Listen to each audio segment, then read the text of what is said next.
Voici une question dont la réponse va sûrement intéresser tous nos auditeurs. Y a-t-il des erreurs dans la Bible? Les Saintes Écritures vont nous donner une réponse claire et véridique aujourd'hui même à l'émission À travers la Bible.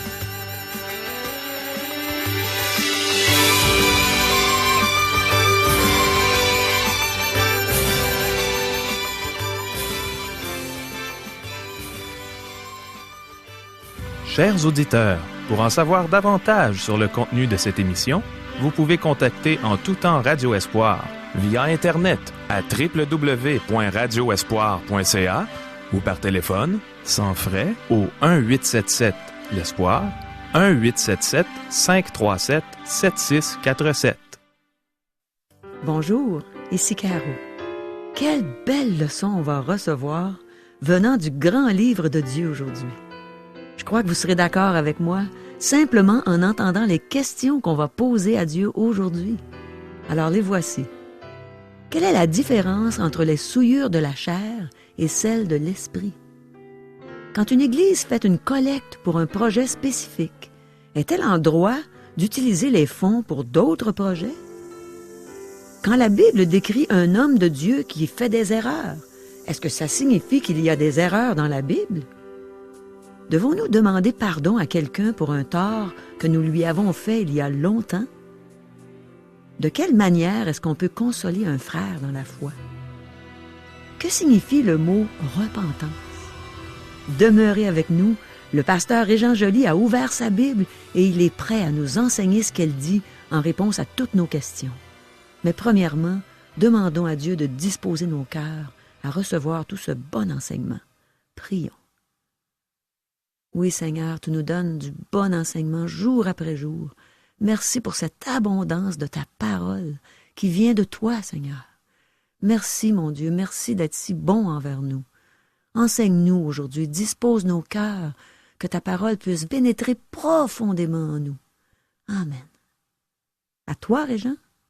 Merci, Caro. À la dernière émission, nous avons vu que Dieu nous demande de nous séparer du monde et de son idolâtrie, afin qu'il puisse avoir une relation intime avec nous.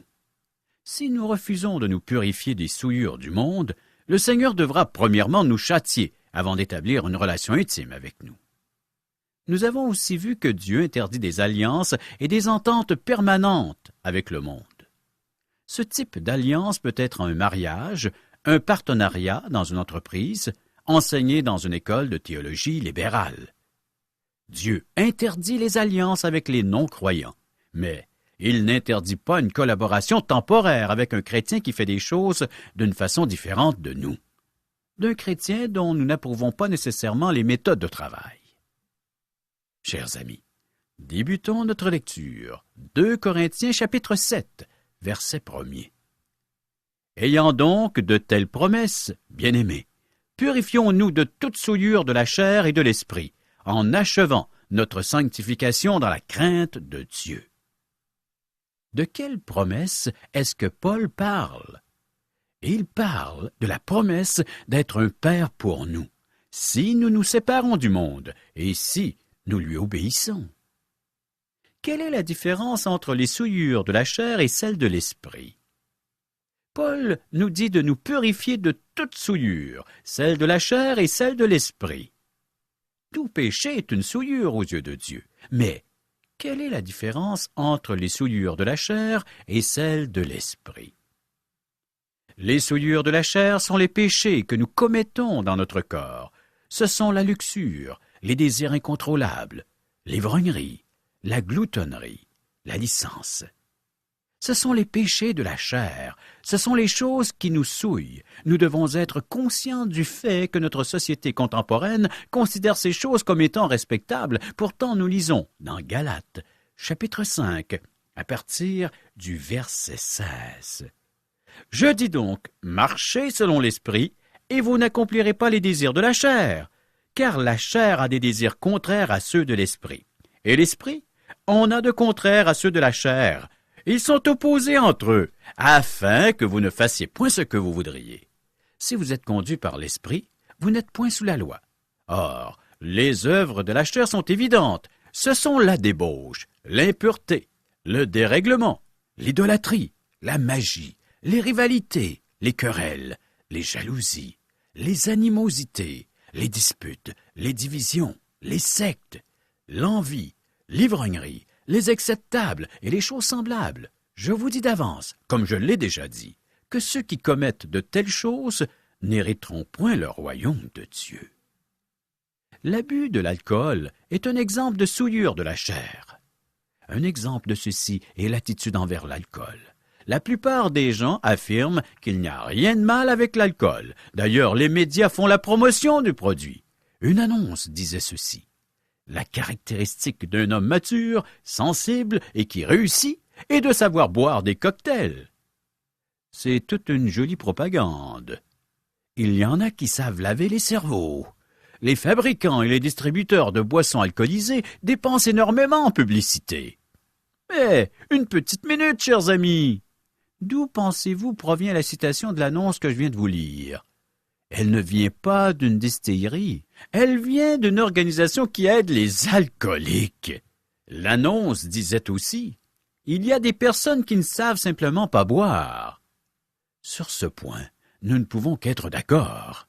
Il y a des milliers d'alcooliques et c'est nous, les contribuables, qui défrayons les coûts des institutions médicales qui les traitent. Qu'en dit la Bible? Malheur à celui qui fait boire son prochain, à toi qui verses ton outre et qui l'enivre, afin de voir sa nudité. Habacuc, chapitre 2, verset 15. Ne regarde pas le vin qui paraît d'un beau rouge, qui fait des perles dans la coupe et qui coule aisément. Proverbe 23, verset 31. Si nous faisons un usage modéré de l'alcool, nous devons faire très attention de ne pas être une occasion de chute pour un autre. L'abus de l'alcool est clairement interdit.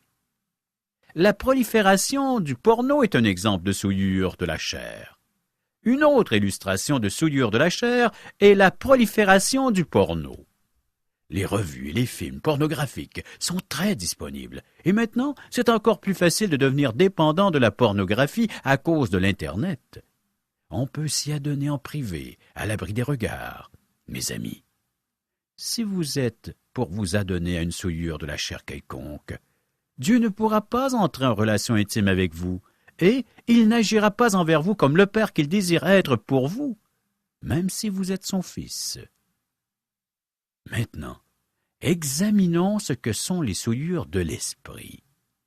Bien, commençons par la médisance, chers amis. De nombreux chrétiens disent des choses vicieuses au sujet de leurs frères dans la foi. De nombreuses personnes ne commettraient pas un meurtre, une agression, un vol armé ou une fraude.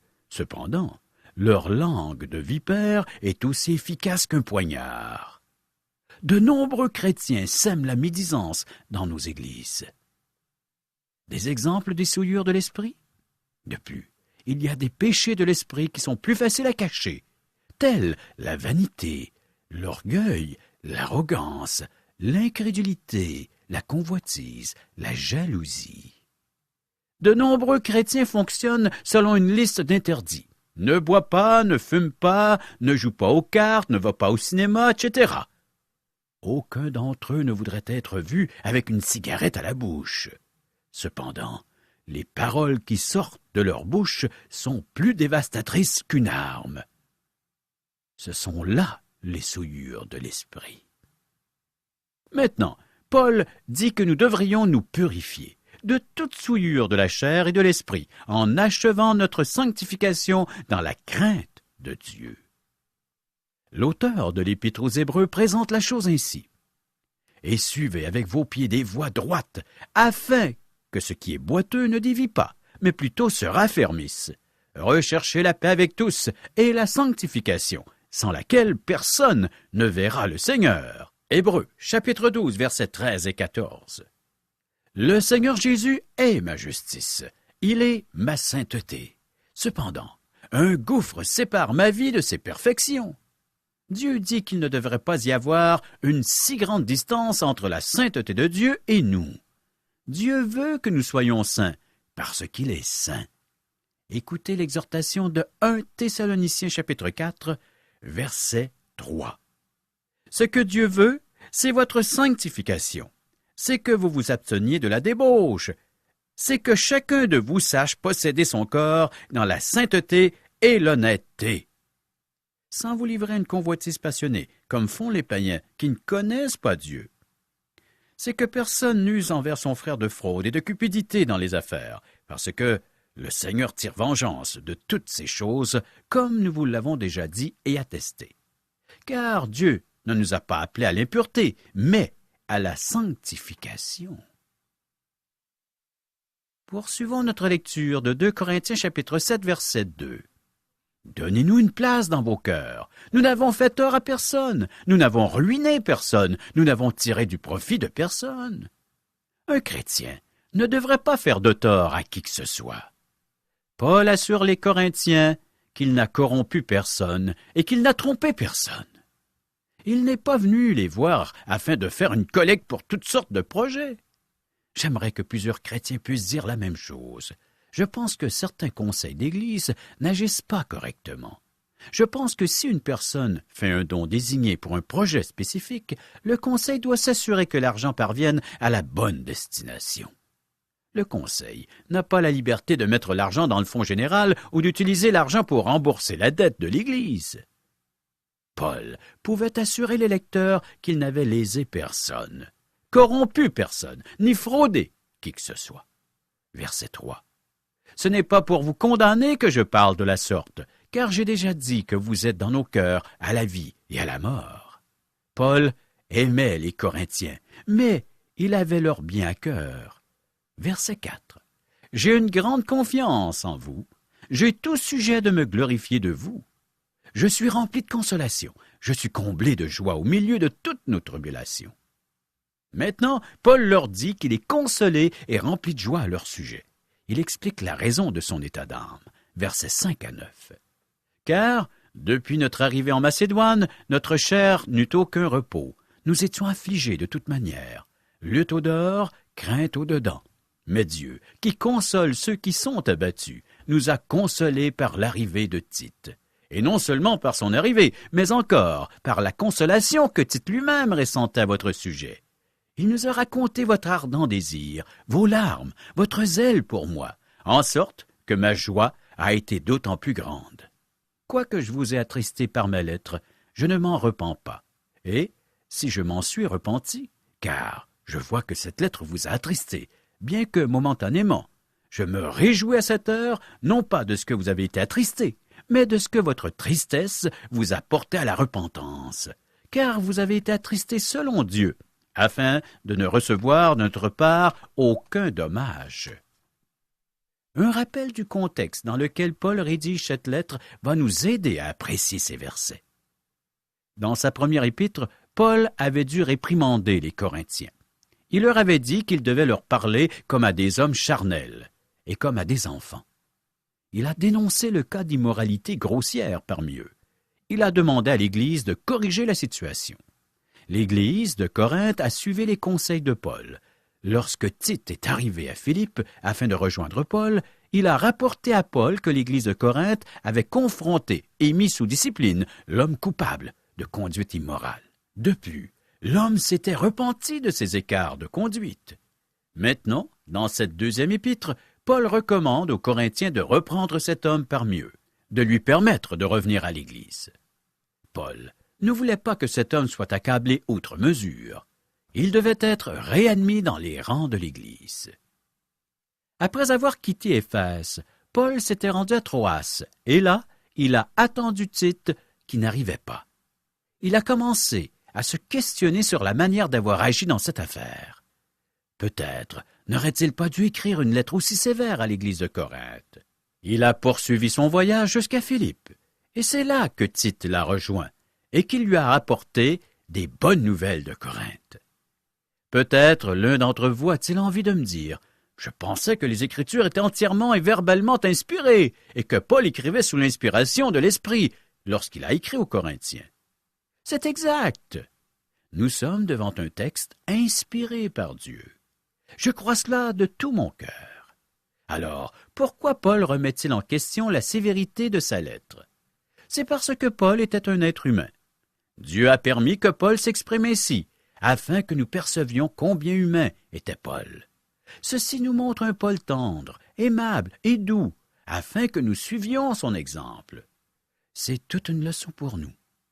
Après avoir reçu les bonnes nouvelles de Corinthe, Paul a pu écrire « Je suis rempli de consolation, je suis comblé de joie au milieu de toutes nos tribulations. » Chers amis, avez-vous demandé pardon à quelqu'un pour quelque chose fait autrefois? Il est possible qu'en entendant ces paroles, que l'un d'entre vous communique avec une personne qui l'a blessé il y a plusieurs années. Si c'est vous, dites-lui que vous êtes désolé et que vous désirez réparer les torts. Savez-vous ce que cela fera? Cette personne sera probablement heureuse. C'est le genre de choses que nous devrions faire plus souvent. Paul ouvre son cœur en écrivant, car depuis notre arrivée en Macédoine, notre chair n'eut aucun repos. Nous étions affligés de toute manière, lutte au dehors, crainte au dedans. Chers amis, ceci est si personnel que je me demande si nous ne commettons pas une indiscrétion en le lisant. Mais Dieu utilisa un homme pour consoler Paul. Mais Dieu, qui console ceux qui sont abattus, nous a consolés par l'arrivée de Tite. Que pourriez-vous faire pour encourager un frère dans la foi? Vous pourriez consoler un frère dans la foi en l'aidant, mes amis. Quand, pour la dernière fois, avez-vous dit à votre pasteur, « Mon frère, je prie pour toi. Je remarque que tu travailles fort et que tu tiens ferme pour la cause de Dieu, et je veux que tu saches que je suis avec toi de tout mon cœur. » Il apprécierait cela. Paul enchaîne en disant « Et non seulement par son arrivée, mais encore par la consolation que Tite lui-même ressentait à votre sujet. Il nous a raconté votre ardent désir, vos larmes, votre zèle pour moi, en sorte que ma joie a été d'autant plus grande. Autrement dit, vous avez consolé Tite, et Tite m'a consolé. » Lorsque nous apprenons que quelqu'un a reçu le Seigneur Jésus comme sauveur en écoutant nos émissions, ou que quelqu'un a été aidé dans sa vie spirituelle, cela nous réjouit, et c'est un encouragement pour nous. Les Corinthiens avaient dit de bonnes choses au sujet de Paul, mes amis. N'hésitez pas à dire de bonnes choses des autres. Votre langue ne se détachera pas de votre bouche si vous faites cela. Quoique je vous ai attristé par ma lettre, je ne m'en repens pas. Et si je m'en suis repenti, car je vois que cette lettre vous a attristé, bien que momentanément, je me réjouis à cette heure, non pas de ce que vous avez été attristé, mais de ce que votre tristesse vous a porté à la repentance. Observez que la repentance et les larmes ne sont pas la même chose. Car vous avez été attristés selon Dieu, afin de ne recevoir de notre part aucun dommage. Verset 10. En effet, la tristesse selon Dieu produit une repentance à salut, dont on ne se repent jamais, tandis que la tristesse du monde produit la mort. Chers amis, qu'est-ce que la repentance? Ce verset démontre ce qu'est la repentance. La repentance comprend un changement d'idée, de façon de voir les choses. La seule repentance que Dieu exige des personnes perdues, c'est qu'elles croient. Croient au Seigneur Jésus-Christ. Qu'arrive-t-il lorsque quelqu'un croit? Cette personne ne voit plus les choses du même œil. Elle se détourne d'une chose pour aller vers quelqu'un. Écoutez ce que Paul a écrit aux Thessaloniciens. En abandonnant les idoles pour servir le Dieu vivant et vrai. 1 Thessaloniciens chapitre 1er verset 9. C'était tout un revirement dans leur perception des choses, tout un changement d'idée. Comment s'est-il produit? Ils se sont tournés vers le Seigneur Jésus. Lorsque Paul est arrivé à Thessalonique, il n'a pas prêché contre l'idolâtrie, mais il a prêché Christ crucifié. Ils se sont tournés vers le Seigneur. Cependant, ils étaient des idolâtres. Donc, que s'est-il produit alors qu'ils se sont virés ou tournés vers le Seigneur Jésus par la foi? Ils se sont détournés des idoles. Et ce retournement est la repentance. C'est ceci, la repentance, par laquelle doivent passer les non-convertis. Cette repentance mène au salut. Je ne sais pas si Dieu veut que nous mettions l'accent sur la repentance des non-sauvés. Il veut que nous mettions l'accent sur la personne de Jésus-Christ. Lorsque les gens entendent et répondent à l'appel du Seigneur, ils rejettent leur incrédulité d'autrefois. Mais, dans notre texte d'aujourd'hui, Dieu met l'accent sur la repentance des croyants lorsqu'ils ne marchent pas dans les voies de Dieu. s'ils vivent dans le péché. Pour eux aussi, il doit y avoir une repentance. Certaines personnes ne font que verser des larmes, ce qui n'est pas une indication d'une vraie repentance. C'est la tristesse du monde qui conduit où? À la mort, dit le texte. La vraie repentance est une tristesse selon Dieu, celle qui produit une repentance à salut dont on ne se repent jamais, c'est-à-dire une repentance sans aucun regret. La repentance des Corinthiens fut réelle. Versets 11 à 13. Et voici cette même tristesse selon Dieu. Quel empressement n'a-t-elle pas produit en vous? Quelle justification, quelle indignation, quelle crainte, quel désir ardent, quel zèle, quelle punition! Vous avez montré à tous égards que vous étiez purs dans cette affaire. Si donc je vous ai écrit, ce n'était ni à cause de celui qui a fait l'injure, ni à cause de celui qui l'a reçu. C'était afin que votre empressement pour nous fût manifesté parmi vous devant Dieu. C'est pourquoi nous avons été consolés. Mais, outre notre consolation, nous avons été réjouis beaucoup plus encore par la joie de Tite, dont l'esprit a été tranquillisé par vous tous. Paul félicite les Corinthiens parce qu'ils se sont véritablement repentis. Versets 14 à 16.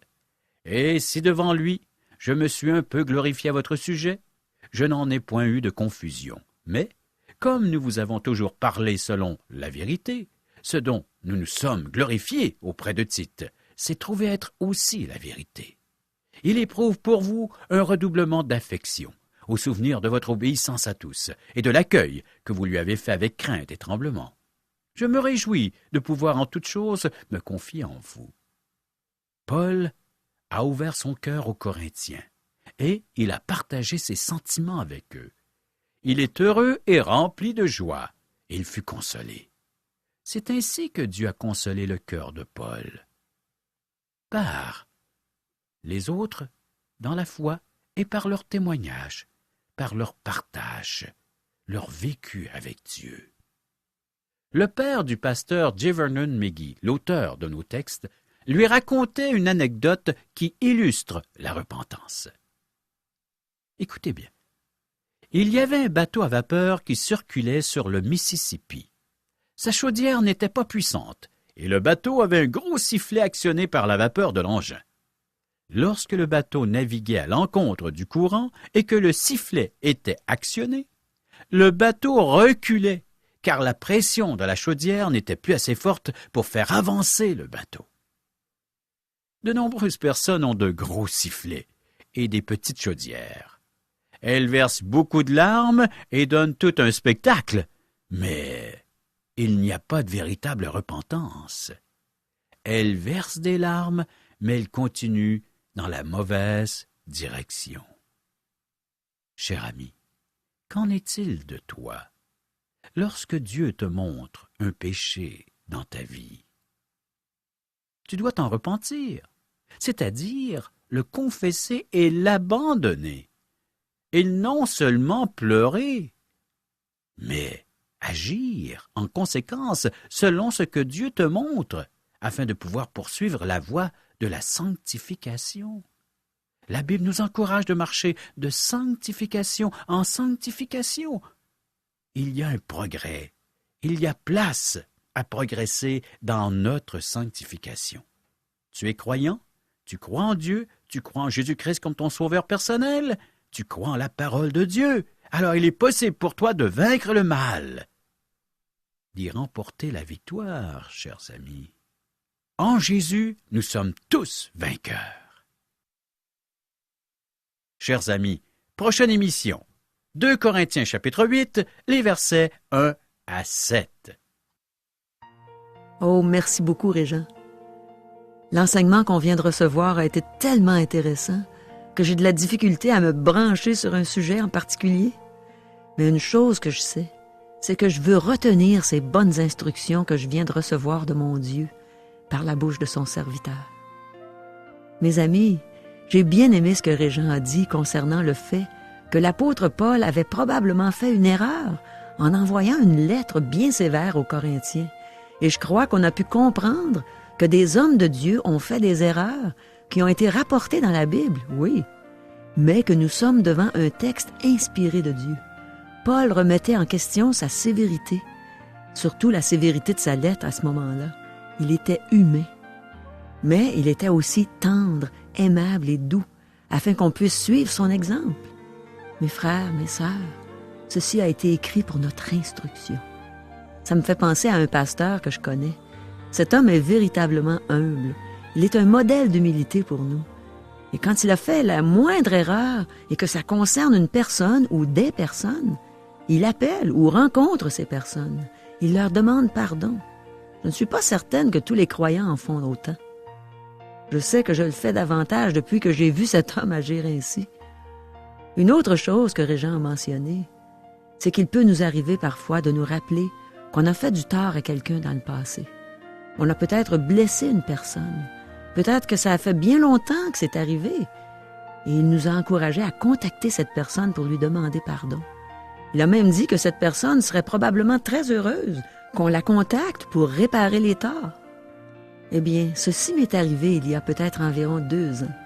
Je me suis souvenu d'un homme durant la période où j'étais dans le domaine artistique et que je vivais à Montréal. Un homme qui avait mal agi envers l'homme que je fréquentais à l'époque. Et un jour, alors que j'étais dans un bureau où il y avait beaucoup de gens qu'on connaissait, je me suis mise à lui faire des reproches concernant ce qu'il avait fait à mon copain. Et je m'assurais de parler assez fort pour que tout le monde comprenne ce que je lui disais. Il était tellement surpris, peut-être même en état de choc, qu'il n'a rien dit. Et j'ai quitté le bureau. Je dois vous dire que je ne connaissais pas le Seigneur à l'époque. Eh bien, comme je vous disais, il y a environ 2 ans, je me suis rappelé cette chose et j'ai appelé cet homme. Laissez-moi vous dire que j'étais très mal à l'aise de le faire. Je m'y suis préparé dans la prière pendant plusieurs semaines avant que Dieu me donne la force de le faire et aussi de le faire avec une bonne attitude, une attitude d'humilité, de douceur, d'amour. Et après lui avoir demandé pardon, il était évident par le ton de sa voix qu'il était très heureux que je l'aie appelé. Et ce qui est peut-être un peu comique, c'est qu'il m'a dit qu'il ne se souvenait même pas du mal que je lui avais fait. Et il a ajouté que s'il venait dans la ville où j'habite, il me téléphonerait pour qu'on se rencontre. Alors c'est bon de faire ça, de réparer les torts. Et aussi, mes amis, j'ai beaucoup aimé ce que Régent nous a dit concernant ce qu'on peut faire pour encourager notre pasteur. Je crois que c'est important d'encourager tous nos frères en la foi, mais c'est d'autant plus important de le faire pour notre pasteur, puisque la Bible nous exhorte à avoir un double honneur envers ceux qui nous enseignent la parole de Dieu. Alors, encourageons les hommes de Dieu et marchons ensemble. Bien oui, chers amis, nous vous offrons des cours bibliques par correspondance. Une minute, Régent, est-ce que c'est compliqué ces cours-là? Parce que tu sais, moi, je suis pas très intellectuel. Rien de plus facile, Caro. Oui. Les gens n'ont qu'à prendre la Bible qu'ils ont à la maison, Oui. de nous commander ces petits livrets, et par le fait même, en quelques minutes seulement, ils auront répondu à ces simples questions. Est-ce qu'il y a beaucoup de En par rapport cœur? avec le texte qu'ils auront lu. Du par cœur. Quasiment pas de par cœur. Oui, c'est intéressant. C'est juste des questions, des qui, quoi, comment, pourquoi. Pour mieux connaître Dieu. Approfondir le texte biblique afin qu'il puisse nous parler et même nous interpeller. Car son auteur, Dieu, est vivant. Ah, ça, j'en suis certaine, Régent. Et il a des choses très importantes à partager avec nous. J'ai le goût de m'inscrire. Voilà le but, le pourquoi nous vous offrons ces cours par correspondance à partir de chez vous. Pour toute correspondance, Alors, vous pouvez nous rejoindre par téléphone, en composant le 1-877-l'Espoir, 1-877-537-7647 ou via courriel à www.radioespoir.ca. Et aussi, on a une adresse postale. Radio Espoir, casier postal 34 143 Charlebourg, Québec, G1G 6P2. À demain! Oui.